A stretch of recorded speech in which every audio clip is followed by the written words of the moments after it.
एक बार की बात है, भगवान शिव और माँ पार्वती आपस में वार्तालाप कर रहे थे। तभी वहाँ भगवान गणेश जी आ जाते हैं। क्या बात है माताश्री, पिताश्री, आपने मुझे बुलाया? पुत्र गणेश, तुम्हारी माता तुम दोनों भाइयों के विवाह की चिंता कर रही है। वो चाहती है कि तुम दोनों भाइयों का विवाह शीघ्र हो जाए। हे माताश्री, हे पिताश्री, आप मेरी ओर से बिल्कुल भी चिंता मत कीजिए। जिस कारण से मेरे माता पिता चिंता में पड़े हैं, मैं वो कारण ही समाप्त कर देता हूँ। मैंने ये निर्णय कर लिया है कि मैं विवाह नहीं करूँगा। इतना कहकर भगवान गणेश वहाँ से चले जाते हैं। देवी पार्वती, तुम्हें दुखी होने की कोई आवश्यकता नहीं है। सब कुछ समय पर छोड़ दो। समय अपने आप सब कुछ व्यवस्थित कर देगा और देखना, तुम्हारा पुत्र गणेश एक दिन विवाह के लिए अवश्य मान जाएगा। उधर भगवान गणेश वन में तपस्या करने के लिए चले जाते हैं। भगवान गणेश ध्यान मग्न थे। तभी वहाँ पर देवी तुलसी आ जाती हैं और भगवान गणेश के विचित्र रूप को देखकर वो बहुत प्रभावित होती हैं। वो साधना में लीन भगवान गणेश के ध्यान को भंग करने लगती हैं, जिससे भगवान गणेश का ध्यान भंग हो जाता है। देवी, तुम कौन हो और यहाँ क्यों आई हो? मेरी ध्यान साधना में विघ्न उत्पन्न करके अच्छा नहीं किया तुमने। हे देव, मैं धर्मध्वज की पुत्री तुलसी हूँ। मेरी माता का नाम माधवी है। मैं अपने वर की खोज में यात्रा पर निकली थी। आपको देखकर लगा जैसे मेरी यात्रा का उद्देश्य पूर्ण हो गया है। आपके विचित्र रूप ने मुझे बहुत प्रभावित किया है। मैं आपसे विवाह करना चाहती हूँ। नहीं देवी, मैं आपसे विवाह नहीं कर सकता। मैंने विवाह ना करने का प्रण लिया है। कृपया करके आप यहाँ से चली जाइए। भगवान गणेश जी ने देवी तुलसी जी से विवाह करने के लिए मना कर दिया। इस बात से तुलसी जी क्रोधित हो गई। क्रोधित हो उन्होंने गणेश जी को श्राप दे दिया। तुम आज शादी करने से मना कर रहे हो और एक समय आएगा जब तुम्हारी 2 शादी होगी और 2 पत्नियों के साथ तुम अपना जीवन व्यतीत करोगे। तुलसी जी के श्राप को कुछ समय बीता। तब तक भगवान गणेश की भी विवाह करने की इच्छा होने लगी, लेकिन उस समय कोई भी देवी देवता अपनी पुत्री का विवाह भगवान गणेश से नहीं करना चाहते थे। देवताओं का कहना था कि सभी देवी देवता इतने अधिक रूपवान हैं और गणपति देवताओं से अलग दिखते हैं, इसलिए उनसे कोई विवाह नहीं करना चाहता था। विवाह न होने से गणपति क्रोधित रहने लगे और जिस भी देवी देवता का विवाह होता उनमें विघ्न उत्पन्न करते रहते थे, जिसमें उनकी मदद उनका वाहन मूषक करता था। मूषक गणेश जी के आदेश पर देवताओं के विवाह के मंडप को नष्ट कर देता था और ऐसे में उनकी शादियों में अड़चनें पैदा हो जाती थीं। सभी देवी देवता घबरा गए और परेशान होकर भगवान शिव और माता पार्वती के पास पहुँचे। प्रभु, भगवान गणेश को न जाने क्या हो गया है। जिस किसी का भी विवाह होने वाला होता है उसमें विघ्न उत्पन्न करने के लिए मूषक को भेज देते हैं और वो सारे मंडप और विवाह के व्यवस्थित स्थल को तहस नहस कर देता है। सभी देवी देवता अपने विवाह को लेकर बहुत चिंतित हैं। इस समस्या का हल ढूंढने के लिए आपको ब्रह्मा जी के पास जाना होगा। वही इस समस्या से निकलने का समाधान बता सकते हैं। इसके बाद सभी देवी देवता ब्रह्मा जी के पास गए और अपनी समस्या बताई। हे ब्रह्मदेव, कुछ कीजिए। अब आप ही समस्या का कोई समाधान बता सकते हैं। आप सभी को घबराने की कोई आवश्यकता नहीं है। हर समस्या का समाधान अवश्य होता है। इतना कहते ही भगवान ब्रह्मा जी ने योग से 2 पुत्रियों को उत्पन्न किया और उनका नाम रिद्धि सिद्धि रखा। मैंने तुम दोनों को जिस उद्देश्य से उत्पन्न किया है वो तुम दोनों को सदैव स्मरण रखना है। रिद्धि सिद्धि, तुम दोनों पुत्रियों को ध्यान रखना है कि जब भी भगवान गणेश किसी देवी या देवता के विवाह में विघ्न डालने लगे उस समय उनका ध्यान किसी और विषय पर केंद्रित कर देना, ताकि गणेश जी की वजह से विवाह में विघ्न न आए। जी ब्रह्मदेव, हम आपकी इस बात को सदैव स्मरण रखेंगे। ब्रह्मदेव, आपने जो कार्य हमें करने के लिए उत्पन्न किया है, हम उस कार्य में अवश्य सफल होंगे। इसके बाद ब्रह्मा जी रिद्धि सिद्धि को लेकर गणेश जी के पास पहुँचे। भगवान गणेश, मैं चाहता हूँ आप मेरी दोनों बेटियों रिद्धि और सिद्धि को शिक्षा का ज्ञान दीजिए। ये तो मेरा अहोभाग्य है ब्रह्मदेव, मैं इन दोनों को शिक्षा अवश्य दूंगा। ब्रह्मा जी के कहने पर भगवान गणेश रिद्धि सिद्धि को शिक्षा देने लगे। एक दिन जब भगवान गणेश रिद्धि सिद्धि को ज्ञान की बातें समझा रहे थे, तभी वहाँ उनका वाहन मूषक आ जाता है।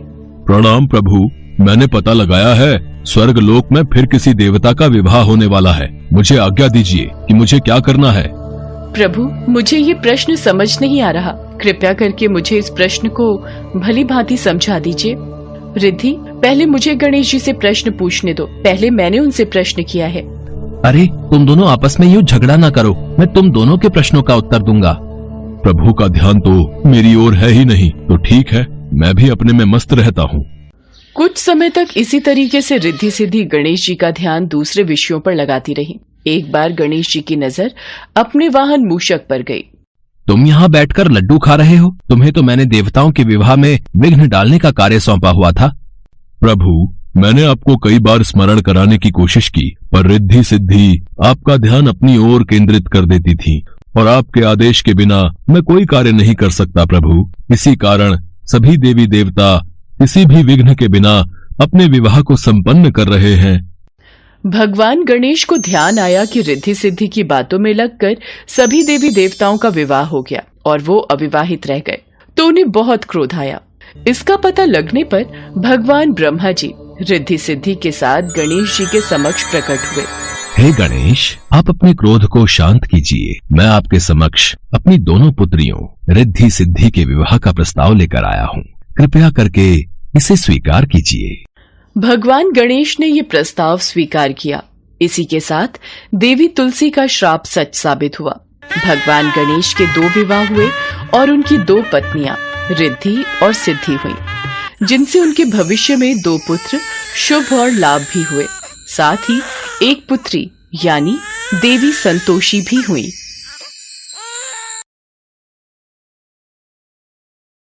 आखिर वो दिन आ ही गया जिसका सबको बेसब्री से इंतजार था। शिव पार्वती के विवाह का शुभ दिन यानी कि शिवरात्रि का पावन दिन। वर वधू दोनों पक्ष इस विवाह को लेकर उत्साहित थे। देवी पार्वती की हल्दी लगने की रस्म आरंभ हो गई थी। स्वर्ग लोक की सभी देवियां, अप्सराएं, सखियां पार्वती को हल्दी का लेप लगाकर अपना आशीर्वाद प्रदान कर रही थी। पार्वती, ये आपके विवाह का जोड़ा महारानी ने भिजवाया है। देखिए कितना सुंदर है। सचमुच? देखो पार्वती, कितना सुंदर विवाह का जोड़ा है। इस पर तो जड़ाऊ हीरे और सोने की कढ़ाई है। महारानी ने कहा है बारात के आने से पहले पार्वती को तैयार करना है। जया विजया, अभी बारात आने में कितना समय बाकी है? अभी तो कुछ समय बाकी है पार्वती। तभी देवी लक्ष्मी और देवी सरस्वती भी कक्ष में आ जाती हैं। देवी पार्वती, ओहो, महादेव से मिलने की इच्छा में प्रतीक्षा के ये पल काटना कठिन हो रहा है। देवी लक्ष्मी, आप भी इन्हीं की तरह मुझे सताने लगी। अच्छा ठीक है। जया विजया, सर्वप्रथम पार्वती की हल्दी की रस्म होगी। तत्पश्चात पार्वती स्नान करके 16 श्रृंगार से तैयार होगी। हाँ, ये देखो, भिन्न भिन्न प्रकार की सुगंधित खुशबू से परिपूर्ण ये हल्दी का लेप। उधर शिव जी तो भोले भाले थे। उन्हें कौन बताए कि दूल्हा कैसे तैयार होगा। उन्होंने अपने पूरे शरीर पर भस्म लीप ली और सभी शिवगण तो उन्हें उस रूप में ही देखते आए थे। उन्होंने शिव जी के उस रूप की बहुत प्रशंसा की। शाम के वक्त शिव की बारात निकलनी शुरू हो जाती है। इस बारात में देव, दानव, भूत, नाग, नागिन सब बाराती बने। उधर देवी पार्वती भी 16 श्रृंगार करके तैयार हो चुकी थी। बारात आ गई, चलो सब देखने चलते हैं।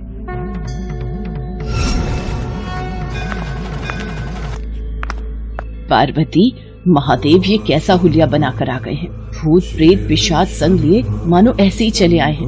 मैं तो उनके सामने नहीं जाऊंगी। डर के मारे तो मेरे हाथ पांव कांप रहे हैं। माँ, आप चिंता मत करो, मैं महादेव को समझाती हूँ। जब मैनावती ने महादेव की आरती उतारने से मना कर दिया तो स्वयं पार्वती जी महादेव को समझाने उनके पास गई।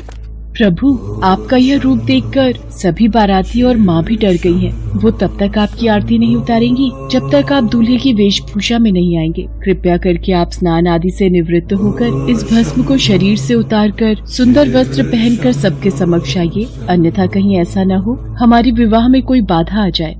ठीक है पार्वती, यदि आपकी यही इच्छा है तो हम ऐसा ही करेंगे। पार्वती की बात को मानते हुए महादेव तैयार होकर बहुत ही सुंदर दूल्हे के रूप में सबके समक्ष आते हैं। रानी मैनावती महादेव के उस रूप को देखकर बहुत खुश होती है। इसके पश्चात वर वधू दोनों की वंशावली घोषित की जानी थी। एक राजा के लिए उसकी वंशावली सबसे अहम चीज होती है, जो उसके जीवन का गौरव होता है। तो पार्वती की वंशावली का बखान खूब धूमधाम से किया गया। फिर पार्वती के पिता हिमवान ने शिव से अनुरोध किया, महादेव, कृपया अपने वंश के बारे में कुछ बताइए। आप शून्य क्यों हो गए? कुछ तो बोलिए। अब पार्वती, ये महादेव चुप क्यों बैठे हैं? समाज के लोग कुलीन नजरों से हमारी ओर देख रहे हैं। राजा महाराजा और पंडित सब में फुसफुसाहट शुरू हो गई है। जब वधु पक्ष के सभी पंडित और राजा शिव जी की ओर घृणा से देखने लगे तो नारद मुनि ने देखा भगवान शिव मौन अवस्था में आ गए हैं। नारद मुनि से रुका नहीं गया और वो सभा के बीच अपनी वीणा के तार खींचकर ध्वनि उत्पन्न करने लगे। नारायण नारायण, नहीं, इनके माता पिता ही नहीं है, इनकी कोई विरासत नहीं है, इनका कोई गोत्र नहीं है, इनके पास कुछ नहीं है, इनके पास अपने खुद के अलावा कुछ नहीं है। हम ऐसे लोगों को जानते हैं जो अपने पिता या माता के बारे में नहीं जानते। ऐसी दुर्भाग्यपूर्ण स्थिति हो सकती है, मगर हर कोई किसी न किसी से जन्मा है। ऐसा कैसे हो सकता है कि किसी का कोई पिता या माँ ही न हो? क्योंकि महादेव स्वयंभू हैं। इन्होंने खुद की रचना की है। इनके न तो पिता है न माता, इनका न कोई वंश है न परिवार। ये किसी परंपरा से ताल्लुक नहीं रखते और न ही इनके पास कोई राज्य है। इनका न तो कोई गोत्र है और न ही कोई नक्षत्र, न कोई भाग्यशाली तारा इनकी रक्षा करता है। ये इन सब चीजों से परे हैं। ये एक योगी है और इन्होंने सारे अस्तित्व को अपना एक हिस्सा बना लिया है। इनके लिए सिर्फ एक वंश है, ध्वनि। अस्तित्व में आने वाली पहली चीज थी ध्वनि। इनकी पहली अभिव्यक्ति एक ध्वनि के रूप में है। ये सबसे पहले एक ध्वनि के रूप में प्रकट हुए। उसके पहले ये कुछ नहीं थे। यही वजह है कि मैं ये वीणा के तार खींच रहा हूँ। देवर्षि नारद ने जब भगवान शिव के अस्तित्व की व्याख्या की तो वहाँ उपस्थित पूरी सभा शिव जी के चरणों में नतमस्तक हो गई। राजा हिमवान को भी अपना उत्तर मिल गया था। देवी पार्वती भी आज अपने ऊपर गर्व कर रही थी। कुछ देर बाद सभी रस्मों के साथ शिव पार्वती का विवाह संपन्न हो जाता। सभी मेहमानों के लिए ढेरों पकवान का प्रबंध था। सभी बाराती भोजन खाने में व्यस्त थे। महादेव, मेरा तो हृदय बोल रहा है आज पूरे ब्रह्मांड में नृत्य करूं। तो देर किस बात की है नंदी? आज तो पूरा विश्व नृत्य करेगा। देवी पार्वती, आप देख रही हैं ना, ये सब आज कितने प्रसन्न हैं। हाँ प्रभु, आपके ये भक्तगण मनमौजी होकर अपनी प्रसन्नता बिखेर रहे हैं। सब लोग मिलकर भोजन का आनंद उठाते हैं। उसके पश्चात माँ पार्वती की विदाई का समय आ जाता है और वो अपने माता पिता से गले लगकर रोने लगती हैं। पुत्री, तुम्हें संसार की सारी खुशियाँ मिले। मेरा आशीर्वाद सदैव तुम्हारे साथ है। महादेव, जाने अनजाने हमसे कोई भूल हुई हो तो क्षमा कर दीजिएगा। पार्वती, अब तुम महादेव की अर्धांगिनी हो। अपने पति के हर सुख दुख में तुम इनका सदैव साथ देना। माँ पिताजी, आप भी अपना ख्याल रखना। राजा हिमवान, पार्वती पर पहला हक आपका है, इसलिए निसंकोच आप कभी भी पार्वती को मिलने आ सकते हैं और पार्वती भी आप दोनों से बिना मिले नहीं रह पाएंगी। इसलिए पार्वती, आप जब चाहें अपने माता पिता से मिलने आ सकती हैं।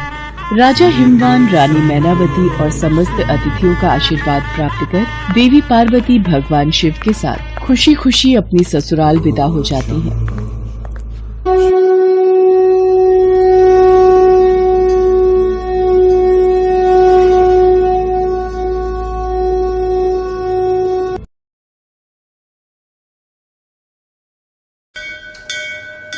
पंडित जेठानंद जी भगवान भोलेनाथ के बहुत बड़े भक्त थे।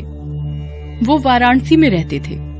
शिव मंदिर में एक पुजारी के पद पर वो कई वर्षों से सेवा कार्य कर रहे थे। शिव पुराण, शिव व्रत उद्यापन, शिव चालीसा और शिव भजन कीर्तन आदि की पूजा विधि का कार्य वो भली भांति संभालते थे। अरे पंडित जी, आज आप बड़ी सुबह सुबह ही तैयार हो गए।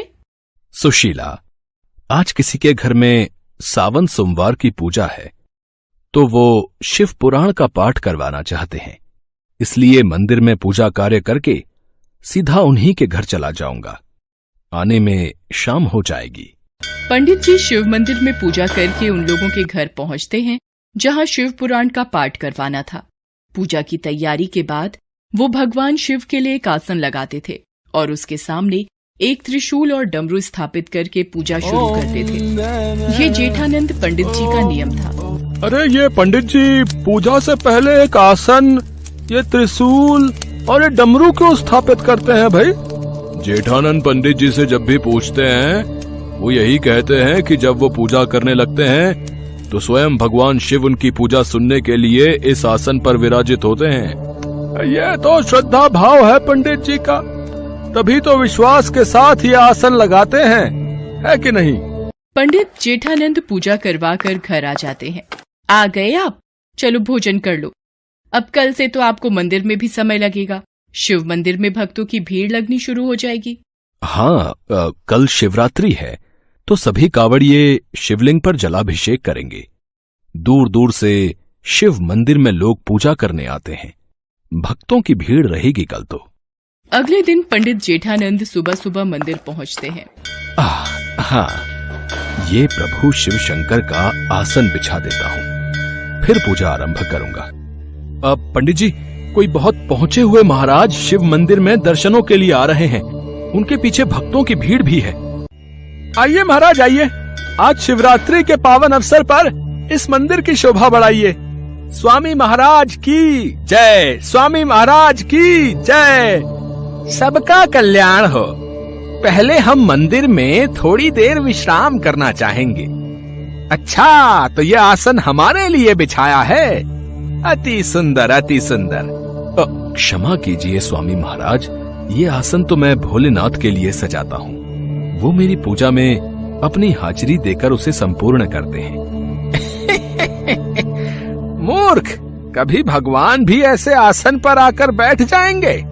ये असंभव है, ये तुम्हारा पागलपन है। मेरा विश्वास है, जो कई वर्षों से मैं ये आसन बिछाता हूँ और मुझे पता है भगवान शंकर सदैव मेरी पूजा में इस आसन पर विराजमान होते हैं। अच्छा, तो फिर प्रमाणित करके दिखाओ पंडित जी कि सच में भगवान शंकर इस आसन पर बैठते हैं। स्वामी महाराज, भगवान में आस्था और विश्वास ही हमारी पूजा को सफल बनाता है। इधर उधर की बातें मत करो पंडित जी, मुझे प्रमाण दो कि इस आसन पर शंकर महाराज विराजित होते हैं। मैं भी तुम्हारी भक्ति में शक्ति देखना चाहता हूँ कि तुम में भला ऐसा क्या है जो सिर्फ तुम्हारे कहने पर भगवान स्वर्गलोक को छोड़कर यहाँ तुम्हारी पूजा में बैठने आ जाते हैं। स्वामी महाराज, आपको प्रमाण चाहिए तो मुझे कल तक का वक्त दीजिए। पर मैं कैसे विश्वास कर लूं कि पंडित जी आप कोई चालाकी नहीं करेंगे? अगर आपको मुझ पर विश्वास नहीं है तो आप ये आसन अपने पास रखिए और कल जब मैं इसे पूजा के समय यहाँ रखूंगा, बस आप इसे यहाँ से उठाकर कहीं और रख देना, आपको प्रमाण मिल जाएगा। ठीक है, यदि तू सच्चा भक्त होगा तो मैं तेरा सेवक बन जाऊंगा, और यदि तू असफल रहा तो तू इस मंदिर को छोड़कर चला जाएगा। मुझे आपकी शर्त मंजूर है स्वामी महाराज। स्वामी महाराज को आसन सौंपकर पंडित जी घर आ जाते हैं। लोग इस विषय में बातें करने लगते हैं। पता नहीं भाई, अब कल देखते हैं किसकी जीत होगी और कौन हारेगा। भाई, पुजारी जी बरसों से इस मंदिर की सेवा कर रहे हैं, उनको विश्वास होगा भगवान शंकर पर, तभी तो इतनी बड़ी बात कह दी। देखते हैं कल क्या होगा। उधर स्वामी महाराज अपने एक चेले से बातें करने लगते हैं। मुझे पता है, ये पंडित बरसों से मंदिर में चढ़ रहे दान दक्षिणा पर कुंडली जमाए बैठा है। अब इस पंडित की सच्चाई सबके सामने लाने का वक्त आ गया है। स्वामी महाराज, आपने बिल्कुल सही शर्त रखी है। कल इस पंडित का भांडा फूट ही जाएगा। हाँ, फिर तो सब लोग आपकी वाहवाही करेंगे। हाँ। पंडित जेठानंद भी घर आ जाता है। सुशीला पूछती है। पंडित जी उसे सारी बात बताते हैं। सुनो जी, आप तो भगवान भोलेनाथ के परम भक्त हो और भोले भंडारी के होते हुए आपको चिंता की क्या आवश्यकता। हाँ सुशीला, मैंने तो सब कुछ भोले बाबा पर छोड़ दिया है और मैं जानता हूं वो मेरे विश्वास की लाज जरूर रखेंगे। पंडित जी भगवान शंकर को याद करते हैं। हे भोलेनाथ, हे परमेश्वर, कल आपके भक्त की परीक्षा है और मुझे पता है कि आप मेरी सहायता जरूर करेंगे। अगले दिन पंडित जेठानंद मंदिर पहुंचते हैं। स्वामी महाराज पहले से ही मंदिर में पहुंचे हुए थे। आइए पंडित जेठानंद जी, आप ही का इंतजार हो रहा था। चलिए, ये रहा भगवान शिव का आसन, लगाइए इसे और पूजा शुरू कीजिए। देखें भगवान यहाँ विराजेंगे या नहीं। ओम नमः शिवाय, ओम नमः शिवाय। हे शिव शंकर, यदि मैं सच्चे हृदय से आपका नाम लेता हूँ, यदि मैंने अपने शिव शंभू की सदैव सच्चे मन से पूजा की है, तो मेरे भोलेनाथ आज यहाँ विराजो। हे नीलकंठ, आज यहाँ विराजो। पंडित जी शंकर भगवान का स्मरण करके मंत्र जाप कर रहे थे। स्वामी महाराज तो बस इसी इंतजार में थे कि कब पंडित जी का विश्वास टूटे और वो पंडित जी को झूठा साबित करें।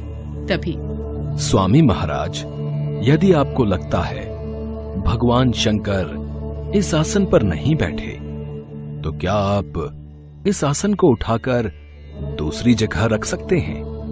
अरे इसमें कौन सी बड़ी बात है।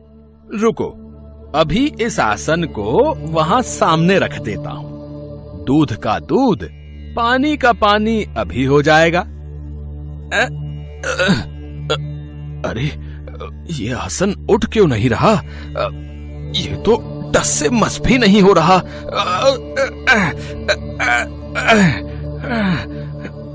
ये असंभव है। अरे मैं तो जोर लगा रहा हूं, ये आसन उठाना मेरे लिए मुश्किल है।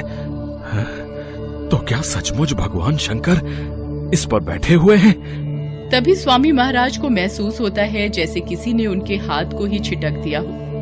वो घबरा जाते हैं और पंडित जी से क्षमा मांगते हैं। सब लोग इस चमत्कार को देखकर आश्चर्य में पड़ जाते हैं। हे महादेव, आप सचमुच इस आसन पर बैठे हैं, मुझे यकीन हो गया। पंडित जी मुझे माफ कर दीजिए, आपकी भक्ति जीत गई, मैं गलत था। आप तो सचमुच भगवान भोलेनाथ के सच्चे भक्त हो। नहीं नहीं स्वामी महाराज, भगवान शंकर के लिए सभी भक्त एक समान हैं। बस विश्वास और लगन की आवश्यकता होती है। भगवान शंकर ने पंडित जेठानंद का विश्वास टूटने नहीं दिया।